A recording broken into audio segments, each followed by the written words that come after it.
You missed a spot. The voice sliced through the rhythmic hush of the mop gliding across marble.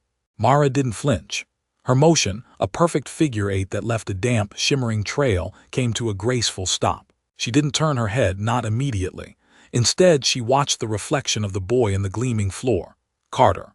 He leaned against the mahogany wainscoting, the picture of casual entitlement in his navy blue blazer. The academy crest a small, golden sneer over his heart. Two of his friends flanked him, their laughter a low, bored rumble that did nothing to disturb the cathedral-like silence of the grand hall.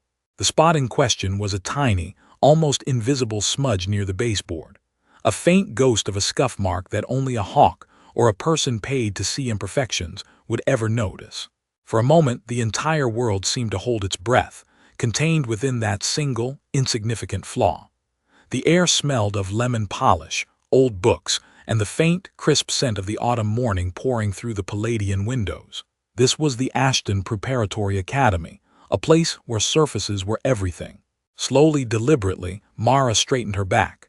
She was a woman who seemed to occupy less space than she was given, her movements economical, her presence muted. Her gray uniform was immaculate, creased in all the right places, a stark contrast to the studied dishevelment of the boys' expensive, wrinkled shirts. She finally turned to look at them, her eyes calm and unreadable. They weren't looking at her, not really. They were looking at the uniform, the mop, the yellow bucket on wheels, the symbols of her role. They were looking at a function, not a person. Carter smirked, a lazy, confident expression he'd likely inherited from his father. "Right there," he said, pointing with the toe of a leather loafer that cost more than Mara's weekly salary. "Gotta get the details right. It's what they pay you for, isn't it?" His friends chuckled again, the sound bouncing off the vaulted ceiling. They were lions in their private zoo, and she was merely part of the scenery, something to be toyed with before the bell rang for advanced economics. Myra offered a small, neutral nod.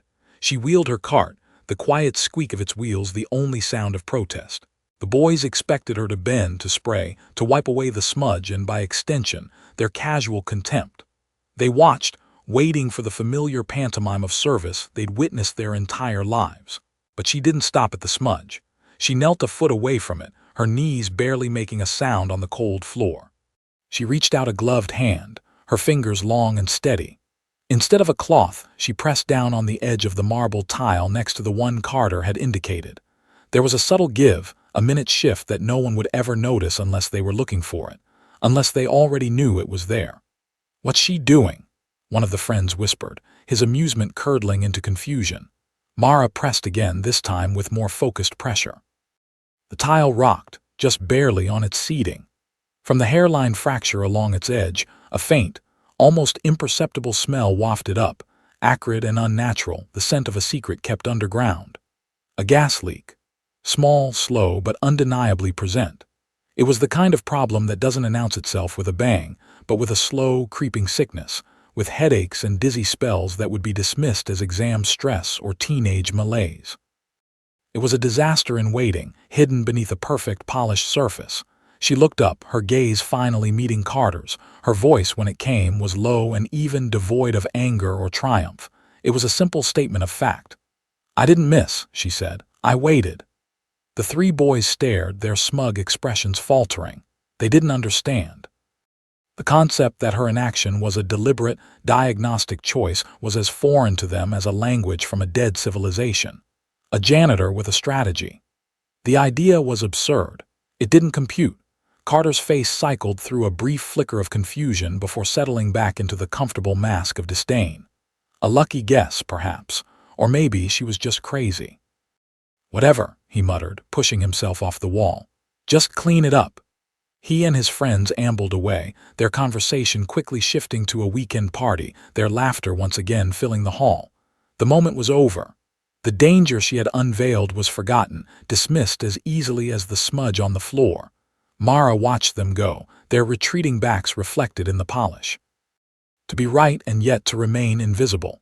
To hold the key to their safety in your hands, only to have it treated like dust on the floor. Would you endure this? To know the precise mechanics of the world around you, while its inhabitants remain blissfully, arrogantly unaware. She didn't wait for an answer that would never come. She didn't expect thanks or acknowledgement.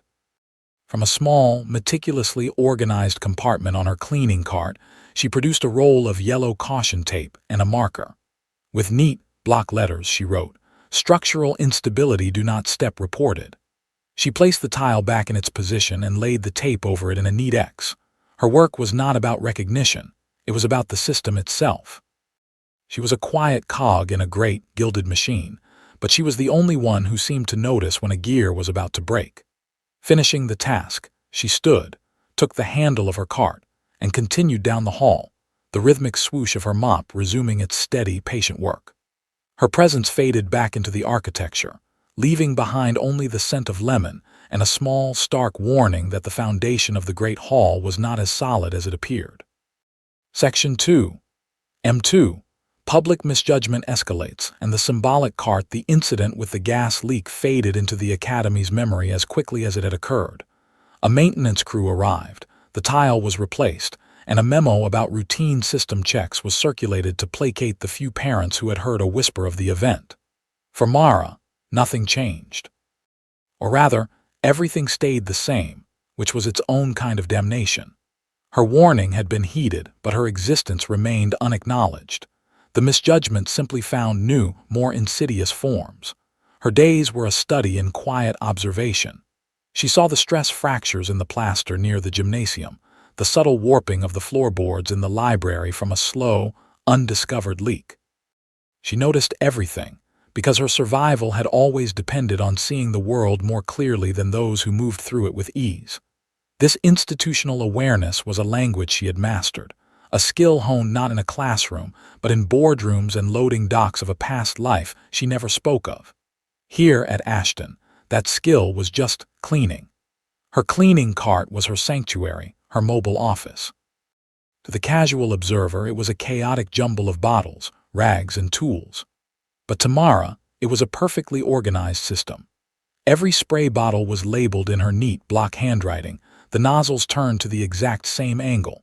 A set of microfiber cloths, color-coded for different surfaces, blue for glass, green for general, yellow for sanitation, was folded into perfect squares in a designated tray.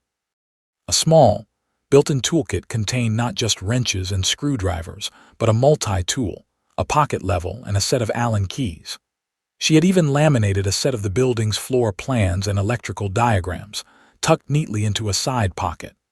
It wasn't a janitor's cart. It was a logistician's command center, a testament to a mind that craved order in a world of entropy. This meticulousness was often a source of quiet mockery. "Look at her, lining up her little bottles," a student might whisper as they passed. A teacher once commented to a colleague, loud enough for Mara to hear, "She spends more time organizing that cart than actually cleaning." They saw obsessive eccentricity, not professional precision. They couldn't comprehend that the same mind that aligned those bottles was the same mind that could mentally map a building's entire circulatory system. One afternoon, as she was polishing the brass handles on the heavy doors of the science wing, Dr. Albright, the head of the chemistry department, stopped her. He was a man who moved with an air of immense self-importance, his lab coat a kind of academic armor. "You," he said, not bothering to learn her name, "I want you to be mindful of your schedule. When my advanced placement students are conducting experiments, I don't want you lingering. The fumes, the equipment, it's a distraction, and frankly, it's not a place for you." The dismissal was absolute. He wasn't just barring her from a physical space, he was reinforcing a caste system. He was telling her that her world of mops and buckets had no place in his world of beakers and equations. The irony, of course, was that Mara probably knew more about the lab's ventilation and emergency shutdown systems than Dr. Albright himself, having studied the schematics on her laminated cards during her lunch breaks. She had noticed, for example, that the pressure in the secondary fume hood in Lab 3 was running low, a potential safety hazard. She simply nodded. "Yes, sir." He gave a curt, satisfied nod and swept into his lab, the doors swinging shut behind him. Mara was left in the hallway, the scent of brass polish sharp in her nostrils. This was the texture of her life here, a constant, low-grade abrasion against her dignity. Her competence was invisible, her presence an inconvenience, and her worth was measured only by the surfaces she made shine. If you were in her place, Faced with that quiet daily erosion of your identity, would you tolerate this? How long could you hold onto who you were when the world only saw the uniform you wore? She finished the doors, the brass now gleaming so brightly it reflected her face, a calm, impassive mask that betrayed none of the cold fury coiling in her gut. She packed her polish and cloths back into their designated spots on the cart, everything in its place. It was her small act of rebellion. They could misjudge her, dismiss her, and erase her, but they could not touch the order she created. It was hers alone. The annual Founders' Day Gala was the crown jewel of the Ashton Academy social calendar. It was a night of shimmering gowns, hushed wealth, and self-congratulatory speeches. For Mara, it meant double the work, pre-polishing the grand ballroom floor to a mirror finish, and then standing by during the event itself, a ghost in the wings, ready to materialize and erase any spilled drop of champagne or fallen canapé. She stood near a service exit, half hidden by a lush potted fern, the sounds of a string quartet and the murmur of 100 conversations washing over her. She watched the parents and benefactors, their smiles as polished as the silverware. They were celebrating the legacy of a school that prided itself on shaping the leaders of tomorrow, yet seemed utterly blind to the humanity of the people who kept it running today. The headmaster, Mr. Davies, was at the podium, his voice a smooth, practiced baritone as he lavished praise on the donors, the faculty, and the students. Mara was preparing to slip out to empty a bin when he said, "And let's not forget the unsung heroes who keep this beautiful campus in pristine condition, our wonderful facilities staff." A polite, perfunctory smattering of applause rippled through the room. A few heads turned in her direction, their eyes holding a kind of benign pity. Mr. Davies, however, wasn't finished. He was a man who enjoyed the sound of his own voice, and he saw an opportunity for what he imagined was a charming, relatable joke. "You know," he continued, a folksy grin spreading across his face, "I often think if our janitors were as smart as our students, we'd let them teach." The laughter that followed was not like the polite applause. It was genuine, loud, and unrestrained. It was the easy, cruel laughter of the powerful, a sound that bonded them together at her expense. It filled the cavernous room, bouncing off the chandeliers and frescoed ceiling. To them, it was a harmless quip, a throwaway line to lighten the mood. To Mara, it was a public stripping away of her personhood. She froze behind the fern, the plastic liner of the trash bin crinkling in her grip. Every head in the room was turned toward the stage, but she felt as if 1,000 spotlights were trained on her. They were laughing at the sheer absurdity of the image, the woman in the gray uniform standing in front of a whiteboard, trying to explain quantum physics. They laughed because in their world, roles were fixed and the boundaries between them were absolute. A janitor was a janitor, a student was a student. The possibility of overlap was a joke. In that moment, something inside her shifted. It wasn't a loud crack, but a quiet, seismic settling of resolve. The daily microaggressions, the dismissals, the invisibility, she had absorbed it all. She had compartmentalized it as the cost of her quiet, anonymous life. But this was different. This was public. This was a statement made by the leader of the institution, endorsed by the laughter of its community. It was a formal declaration that she and people like her were fundamentally less than. The headmaster moved on to the next award, the laughter subsided, and the attention of the room shifted. But the echo of it remained, a toxic residue in the air. This was the no-way-back incident. It was no longer enough to just endure. It was no longer enough to maintain her own private systems of order. The joke had drawn a line in the sand. They had made her a punchline. What would you do next? Would you walk away, or would you find a way to make them see that the joke was, in fact, on them? The scrutiny of that moment, the feeling of being publicly flayed, locked her into the conflict. She would not quit. She would not raise her voice. She would simply continue to do her job with the same relentless, silent precision. But now, her purpose was different. She was no longer just maintaining a building. She was waiting for the system to fail, and she knew, with the certainty of a structural engineer, that it was only a matter of time until it did. 2 weeks later, a storm rolled in, a furious, black-clouded beast that lashed the Ashton campus with torrential rain and high winds. Inside the grand hall, the lights flickered once, twice, and then died, plunging the building into an immediate and unnerving darkness. A collective gasp was followed by the frantic, scattered beams of cell phone flashlights. The emergency lights, designed to kick in instantly, remained stubbornly dark. Panic, low grade but infectious, began to spread. Teachers fumbled to keep students calm, their voices tight with a forced cheerfulness that convinced no one. The silence was thick, broken only by the sound of the wind howling outside and the nervous shuffling of feet. While others were frozen by the sudden disruption, Mara moved. The darkness was not an obstacle, it was merely a change in environment. Her mind, a finely tuned machine for logistics and crisis management, immediately began processing variables and solutions. She abandoned her mop and bucket and strode toward her cart, her steps sure and steady in the pitch-black hallway. From a side pocket, she retrieved a high-lumen, industrial flashlight. Its beam cut through the darkness like a surgeon's scalpel. She didn't waste time on the main floor. She knew the emergency lighting was on a separate circuit, and its failure, coupled with the main power loss, pointed to a critical issue at the source, the backup generator's transfer switch. She made her way to the basement, a labyrinth of pipes and conduits that terrified most staff members. To Mara, it was the building's nervous system, and she knew it by heart. At the far end of the boiler room was a heavy steel door marked Electrical Room Authorized Personnel Only. Using a key from a small, meticulously labeled ring she carried, she opened it. Inside, the hum of the generator was a reassuring growl, but the transfer switch was stuck. It was an old system, prone to failure in high humidity, a fact she had noted in a maintenance log 3 months ago, a log that had likely gone unread. Just as she was about to manually engage the switch, a beam of light appeared at the doorway. It was Mr. Evans, a young, earnest history teacher who had always been a little less dismissive than the others. "What are you doing down here?" he asked, his voice shaky. "We're supposed to wait for the facilities director." "He'll be a while," Mara said, her voice calm and even, "and by then the backup batteries for the servers will be dead." She pointed the flashlight at the switch. "The atmospheric sensor is shot. It's not detecting the outage. It needs to be thrown manually." Mr. Evans stared, dumbfounded.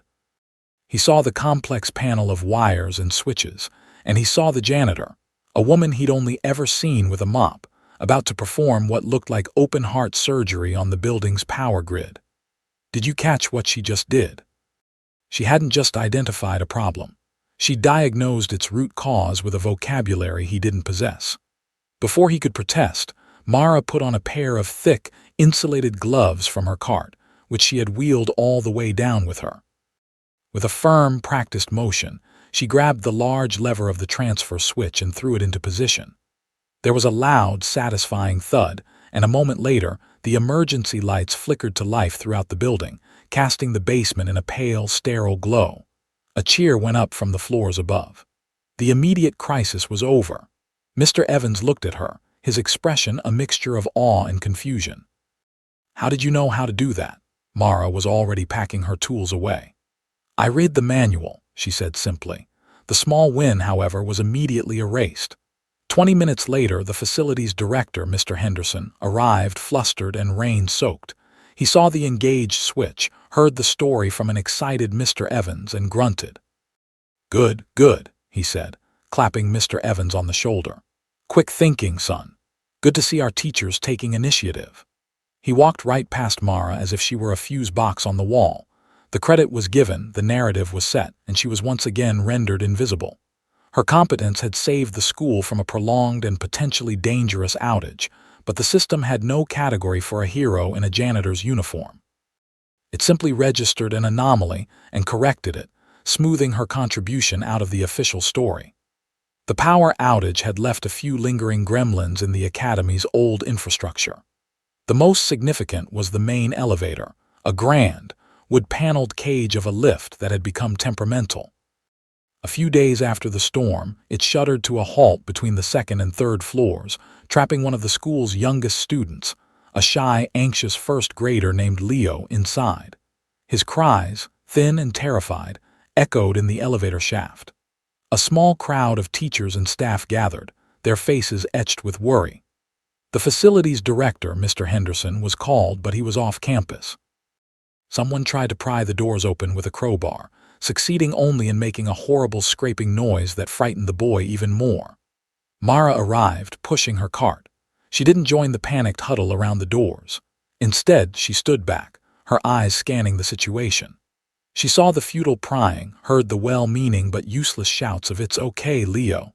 She saw their methods were amplifying the boy's fear, not alleviating it. She wheeled her cart to the elevator call panel on the wall and knelt beside it. Her presence went unnoticed until she began to speak, her voice pitched just loud enough to travel through the steel doors but soft enough to be calming. "Leo," she said, her tone gentle and even.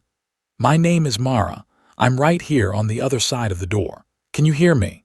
The boy's cries subsided into whimpering.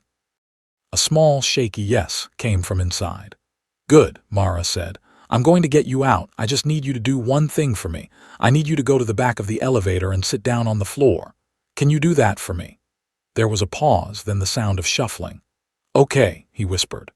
This small act of establishing connection and giving agency to the terrified child was a turning point. The other adults fell silent, watching her.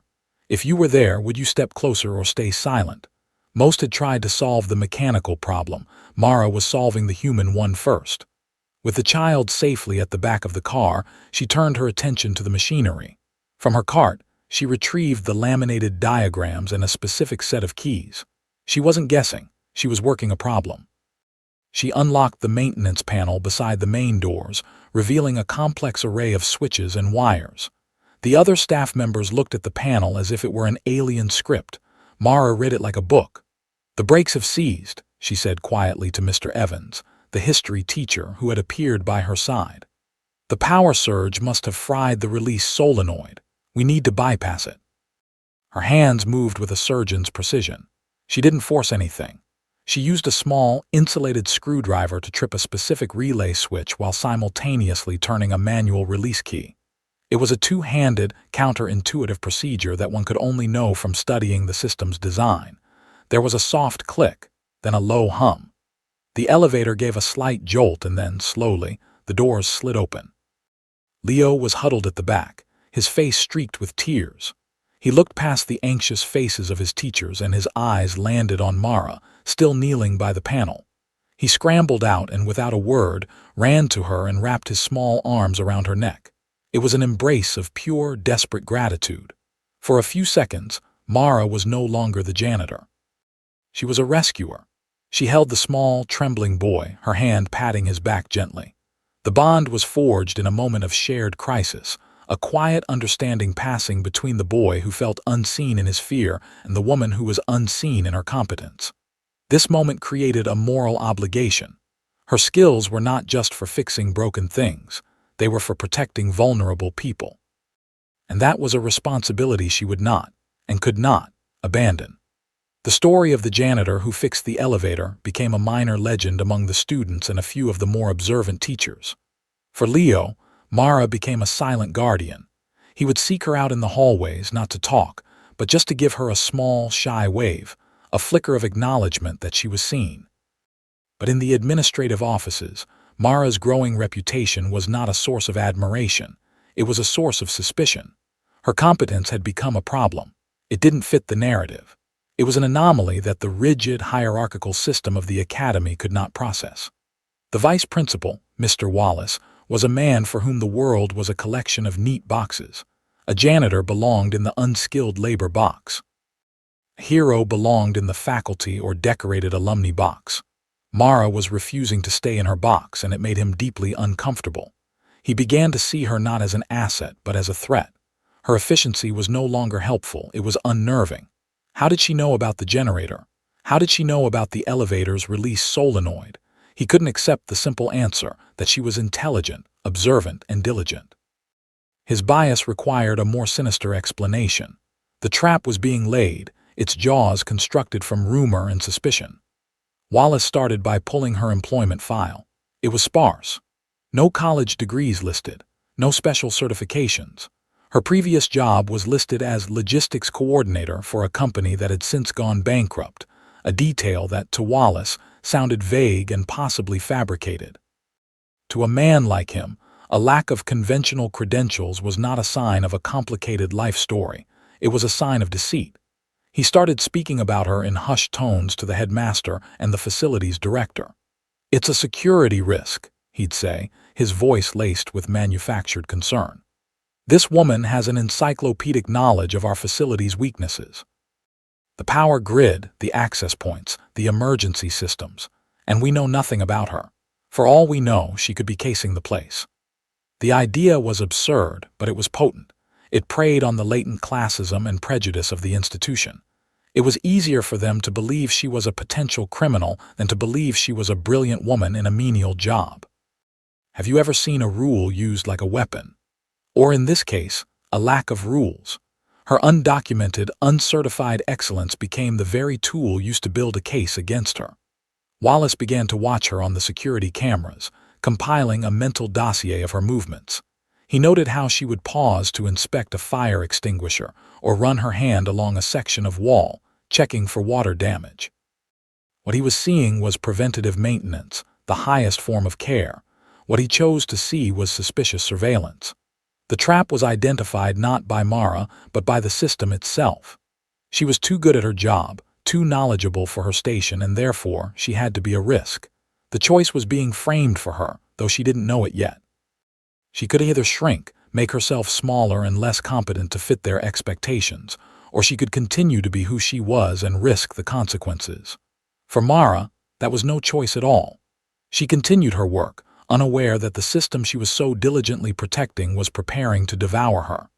The axe fell on a Tuesday. It was a day like any other, gray and overcast. Mara was in the middle of her shift, methodically cleaning the windows of the library, when the call came over the custodian's radio. "Mara, report to the vice principal's office immediately." The tone was cold, clinical. She knew with a sinking feeling in her stomach that this was it. She wiped her hands on a cloth, parked her cart neatly against the wall, and made the long walk to the administrative wing. Mr. Wallace was not alone. The headmaster, Mr. Davies, was there, looking deeply uncomfortable, and so was the head of security. The room was sterile, the air thick with a verdict already delivered. Wallace didn't waste time with pleasantries. He gestured to a chair, but it wasn't an invitation. It was a formality before an execution. "Mara," he began, his voice smooth and reptilian, "we've been reviewing your position here at Ashton. And unfortunately, we've decided to terminate your employment effective immediately." Mara sat perfectly still. She didn't ask why, not at first. She simply waited. "There have been concerns," Wallace continued, shuffling some papers on his desk that he never actually looked at. "Concerns about protocol, about your overfamiliarity with sensitive areas of the school. It's a liability issue. I'm sure you understand." He wasn't cartoonishly evil. His rationale, filtered through the lens of his own prejudice, probably made sense to him. He was protecting the institution from an unknown variable. He was restoring order. "You know too much for someone with your background," he finally said, the insult delivered as a piece of regrettable but necessary administrative logic.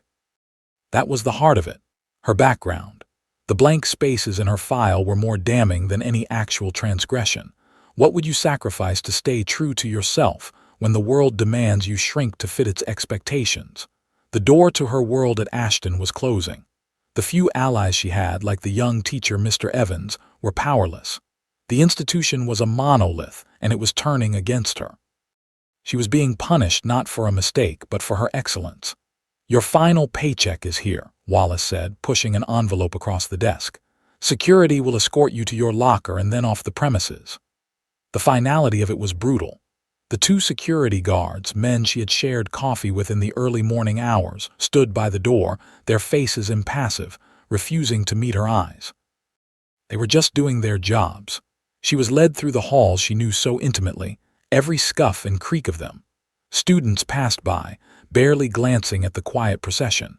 She was invisible one last time. At her locker, she gathered her few personal items, a worn paperback, a thermos, a small, framed photo of a place she no longer called home. As they walked her to the main gate, she saw little Leo through the window of his classroom. He saw her too. His face clouded with confusion, and he raised a small hand to wave. Mara allowed herself a small, sad smile and waved back, just before the heavy iron gates of the academy closed behind her. She stood on the sidewalk, the sounds of the city suddenly loud around her. She was isolated, her dedication repaid with exile. This was the all-is-lost moment, the point of absolute defeat. But as she stood there, the chilly wind whipping at her uniform, it was not despair that she felt. It was a cold, quiet, and utterly resolute clarity. They thought they had removed the threat. They had no idea they had just removed their only safety net. Inside her, a quiet vow settled into her bones she would not break. She would wait. The evening after Mara's dismissal, the Ashton Academy was quiet. The frantic energy of the day had settled, leaving behind the low hum of electricity and the groan of an old building settling in for the night. In the state-of-the-art chemistry wing, however, a few lights still burned. Dr. Albright, eager to get ahead on a new research grant, had allowed 3 of his star AP students to stay late to work on an unsanctioned experiment. They were bright kids, arrogant in the way that only the truly gifted can be. They were working with a volatile organometallic compound, a substance notoriously sensitive to atmospheric moisture. The protocol for handling it was strict, requiring a perfectly calibrated nitrogen-purged glove box, but the glove box in Lab 3 had been acting up. Its pressure gauge had been fluctuating, a detail Mara had noted on her last maintenance flag, the one that had been ignored by Dr. Albright himself. "It's fine," one of the students, the same Carter who had once mocked Mara, said with a confident wave of his hand. "Just work quickly." It was a fatal miscalculation. A small, careless gesture, a moment of haste, and the seal on the flask was compromised. The compound reacted instantly with the humidity in the air. It didn't explode. It did something far worse.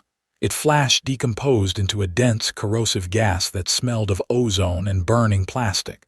It billowed out of the glove box, a sickly yellow cloud that rolled across the floor. Panic erupted. The students screamed, stumbling backward. One of them, in a blind rush for the door, knocked over a rack of other chemicals. The sound of shattering glass was followed by the hiss of new, more dangerous reactions. The smoke alarms began to shriek, a deafening, relentless pulse. The school's automated containment system, the last line of defense, should have kicked in. Emergency shutters should have slammed down over the lab doors. The specialized HVAC system should have activated, venting the toxic fumes directly outside. But nothing happened. The system, which Mara had also flagged as needing a software update, failed completely. The toxic gas, heavier than air, began to seep under the lab door and into the main corridor. The few staff members still in the building, a security guard, a couple of late working teachers, were drawn by the alarms. They saw the yellow smoke, smelled the chemical stench, and their training abandoned them. They did all the wrong things. They ran toward the danger. They tried to open the doors.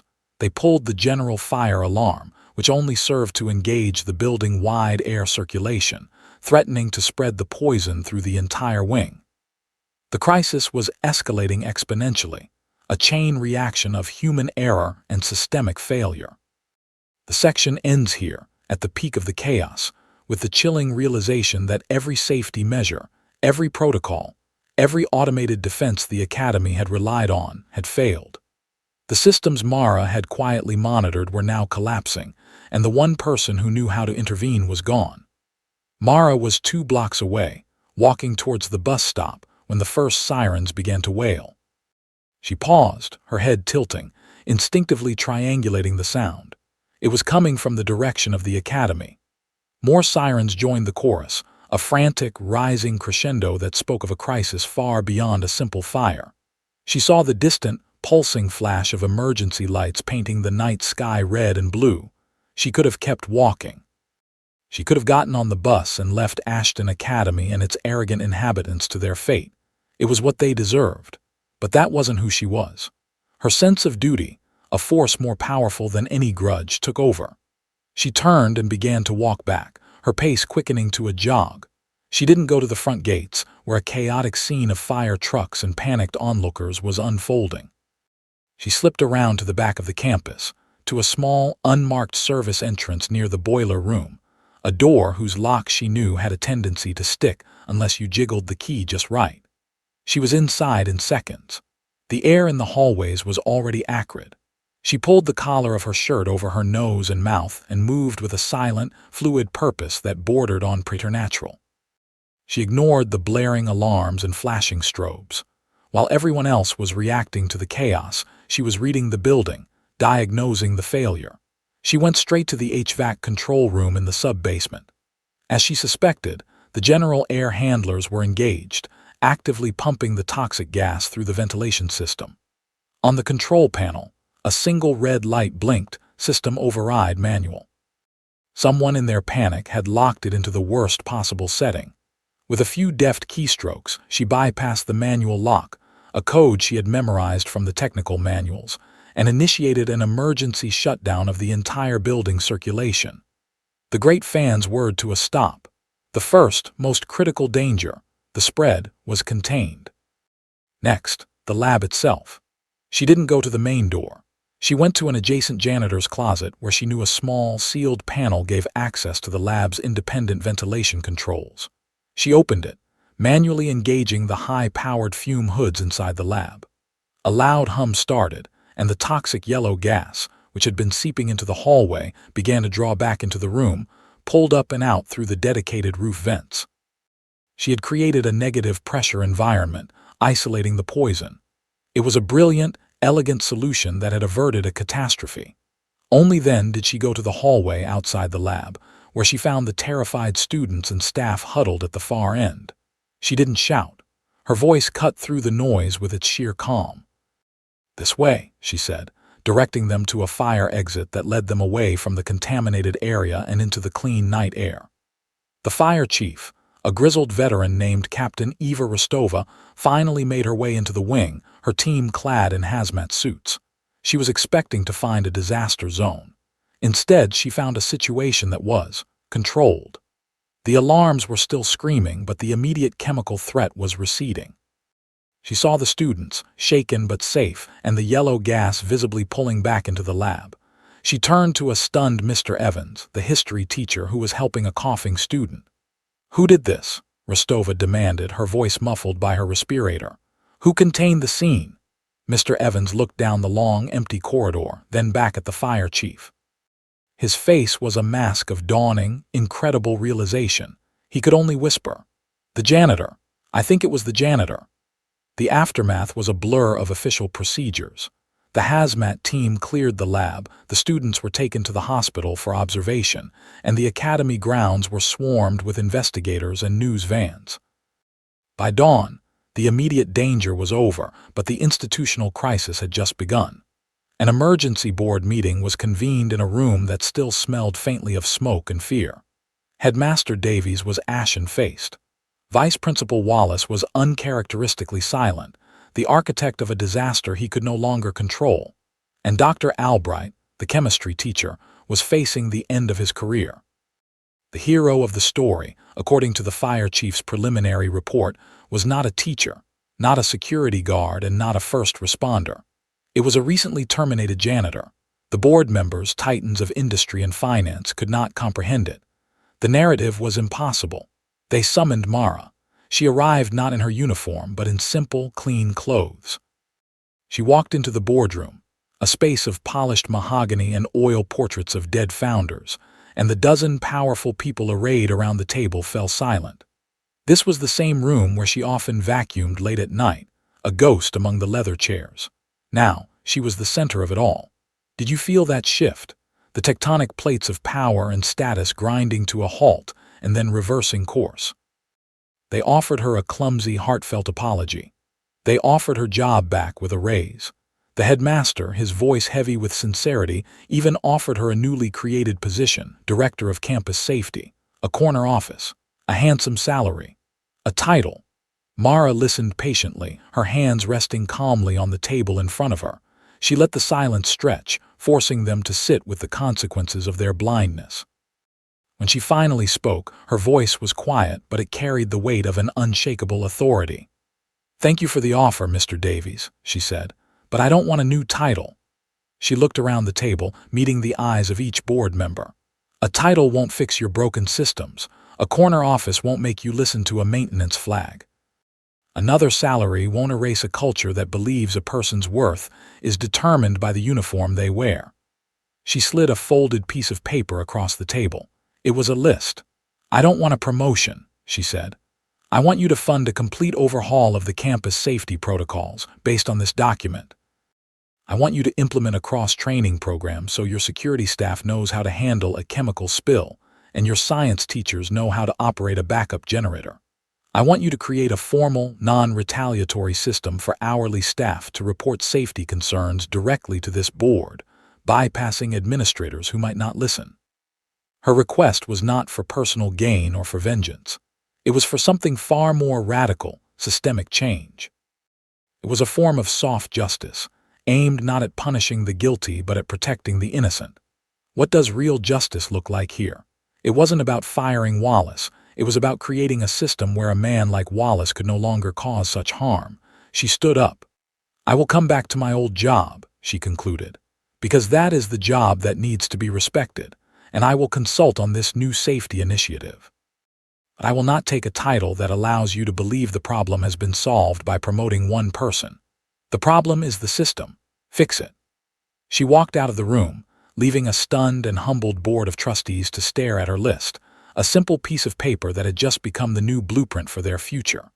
The board, shaken to its core and facing a public relations nightmare, agreed to Mara's terms without reservation. The change was not immediate, but it was decisive and, most importantly, specific. Her handwritten list became the foundation for what was formally titled the Ashton Integrated Safety Initiative, but which everyone on campus quickly came to call the Mara Protocol. The first change was tangible. A massive budget was allocated to upgrade every system Mara had silently noted was failing. The old generator transfer switch was replaced with a state-of-the-art automated one. The lab ventilation systems were overhauled. The elevator's electronics were completely modernized. The work was done not by outside contractors alone, but with the direct oversight of a new committee, on which Mara held a permanent, paid consulting seat. The second change was procedural. Her meticulous checklists, the ones she had created for herself and kept on her cart, were digitized and implemented as the campus-wide standard for all facilities staff. No longer were they just cleaning. They were now performing daily, weekly, and monthly diagnostic checks. They were trained to spot the small signs of entropy, the hairline crack, the low pressure gauge, the frayed wire. Their job was officially redefined from janitorial work to preventative maintenance. They were now the institution's first line of defense. Would this change be enough in your workplace? The most profound change, however, was cultural. Mara's third demand, the creation of a direct, anonymous reporting system for hourly staff, was implemented via a simple online portal managed by an independent ombudsman. It was called the Sentinel system. Any staff member could report a safety or maintenance concern, and it would be logged, tracked, and addressed, with weekly summaries sent to the board. The power to be heard was no longer tied to one's position in the hierarchy. Mara herself led the first of the new cross-training seminars. She stood before a mixed group of security guards, kitchen staff, teachers, and administrators in the same auditorium where the headmaster had made his humiliating joke. She wasn't wearing a uniform or a suit. She was just Mara. Using a simple, clear presentation, she explained the school systems, not in complex engineering terms, but in the plain language of cause and effect. "This building talks to you," she said, her voice echoing in the quiet room. "You just have to learn how to listen." The resistance to these changes didn't vanish overnight. Some, like Vice Principal Wallace, who was quietly demoted to a non-supervisory role, grumbled about the new bureaucracy. But the path had been opened. A new kind of respect began to take root. The hourly staff, once invisible, now walked with a new sense of purpose. They were no longer just cleaning up messes. They were guardians of the system, and they finally had the voice to prove it. Weeks turned into months. The academy found a new, quieter rhythm. The dramatic overhaul of the safety systems was complete, and the new protocols were becoming routine. Mara, by her own choice, was still a part of the facilities team. She still pushed her cart through the halls. But the space around her and within her had fundamentally changed. Her healing was not a grand, cinematic moment. It was a collection of quiet, accumulated instances of respect. It was the way Dr. Albright, now on probation, would nod to her in the hallway, his eyes holding a mixture of fear and genuine deference. It was the way the security guards would now ask her opinion on a faulty door lock. It was the way students would hold doors open for her, their faces showing not pity, but a kind of earned admiration. One afternoon, she was cleaning the windows in the junior school library when little Leo, the boy from the elevator, approached her. He didn't say anything. He just held up a drawing he had made. It was a picture of a superheroine in a gray uniform, holding a giant key, standing next to an elevator. At the top, in a child's wobbly script, he had written, "Mara saves the day." She took the drawing, a genuine, warm smile finally reaching her eyes. "Thank you, Leo," she said, her voice soft. "It's beautiful. I'm going to put it on my cart." And she did. She taped it to the side of her cart, right next to the laminated diagrams. It was her only personal touch, her only medal. That small, crayon-scrawled picture was more valuable to her than any corner office, whose voice helped you heal when no one clapped. For Mara, it was the quiet, trusting voice of a child she had protected. Later that week, she found herself alone in the grand auditorium, the site of her deepest public humiliation. She was there to clean, but she stopped for a moment, standing in the center of the vast, empty room. She looked up at the stage where the headmaster had made her a punchline. There was no audience, no laughter. There was only the quiet hum of a building that was safe, a system that was sound because of her. She didn't feel anger or triumph. She felt a profound sense of peace. She had not climbed the ladder. She had rebuilt the foundation it stood on. She had not changed her title. She had reclaimed the dignity of the work itself. In the silence of that empty hall, she gave herself permission to be whole. She was Mara. She was a janitor. She was a logistician. She was a protector. She was all of it at once, and she finally felt in the quiet of her own heart that it was enough. The Academy's annual Founders' Day Gala arrived again, 1 year after the night of Mara's public shaming. This time, she was not asked to stand by the service exit. She was sent a formal invitation, addressed to Miss Mara Vance, and a table was reserved for her and a guest. She attended, wearing a simple, elegant dark blue dress, and brought Mr. Evans, the history teacher who had been her first tentative ally. There were no grand speeches about her heroism. The board had learned its lesson about performative gestures. Instead, the recognition she received was woven into the fabric of the evening in a way that was far more meaningful. The first instance came from the fire chief. Captain Rostova was the evening's guest of honor. During her speech, she spoke about the importance of community and preparedness. "Heroes are rarely the people you see on TV," she said, her gaze sweeping the room. "Often, they're the ones who see a problem and fix it before anyone else even knows there's a danger. They're the people who read the manuals. They're the people who listen to the building. Ashton is a safer place today because it has people like that." She didn't say Mara's name, but she looked directly at her table and gave a slow, deliberate nod. Everyone in the room knew who she was talking about. Recognition done right, agree. The second acknowledgement came from the headmaster. When he took the stage, his tone was different from the year before. It was humble, stripped of its easy arrogance. He spoke about the school's new values, integrity, diligence, and respect for all members of the community. He announced the creation of a new scholarship, fully endowed by the board. "This scholarship," Mr. Davies announced, "will be called the Sentinel Scholarship. It will be awarded each year to a student who demonstrates not just academic excellence, but a profound commitment to the well-being of the community through quiet, diligent, and often unacknowledged acts of service." He didn't need to explain the name. Everyone knew it was an echo of the Sentinel system, Mara's reporting protocol.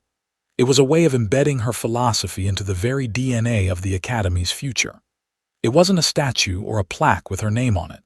It was a living legacy, a door opened for others to follow her example of quiet, competent care. The credit was not just given to her, but shared with the principles she embodied. The next morning, Mara was back at work. The glamour of the gala had faded with the dawn, and she was back in her element, the quiet, orderly world of her routine.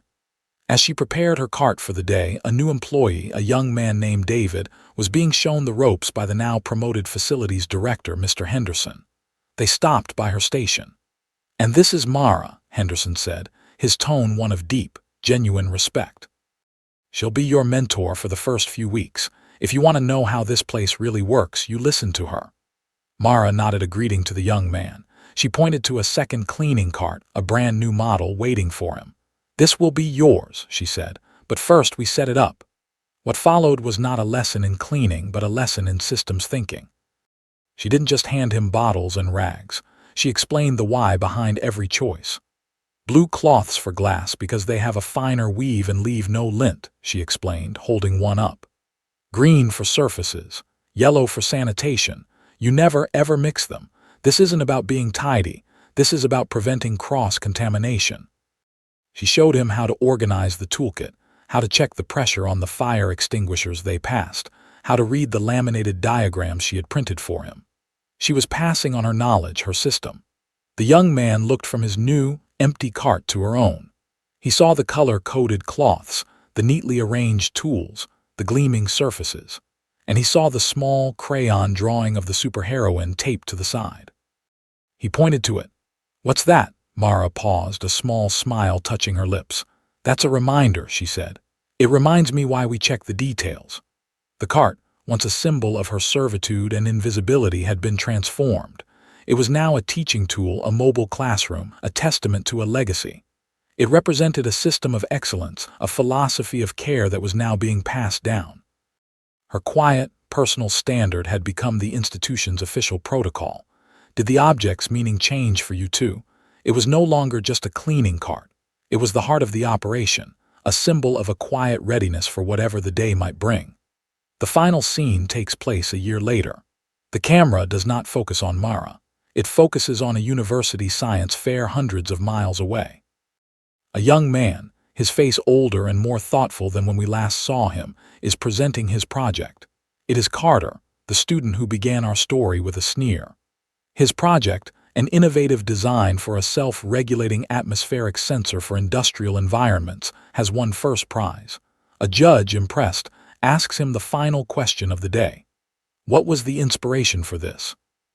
"It's a brilliant piece of preventative engineering." Carter pauses.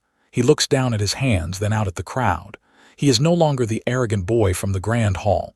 He is a young man who has learned a lesson that was not on any syllabus at Ashton. "My high school had an incident," he begins, his voice steady. "We were all very lucky, but it wasn't luck. It was because one person was paying attention when no one else was. She wasn't an engineer or a professor. She was a janitor, and she saw a hairline crack that everyone else had missed." He looks directly at the judge. "She taught me that the most important work isn't always the work that gets the applause.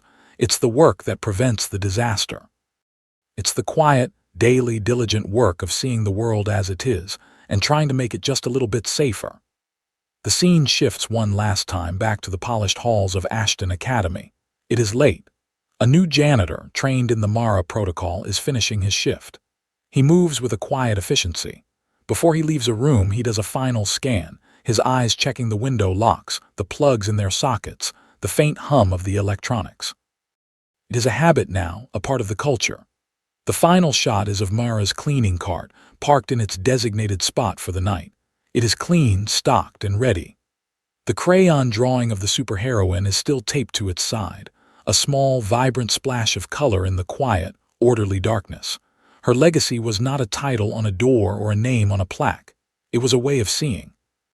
It was a habit of care, passed from a janitor to a student, from a mentor to a trainee. It was a quiet, spreading ripple of competence in a world that too often looks for heroes on a stage and misses the ones who are silently holding up the floor beneath their feet. The room was changed. The building was changed. The people were changed. And isn't that the most profound legacy of all?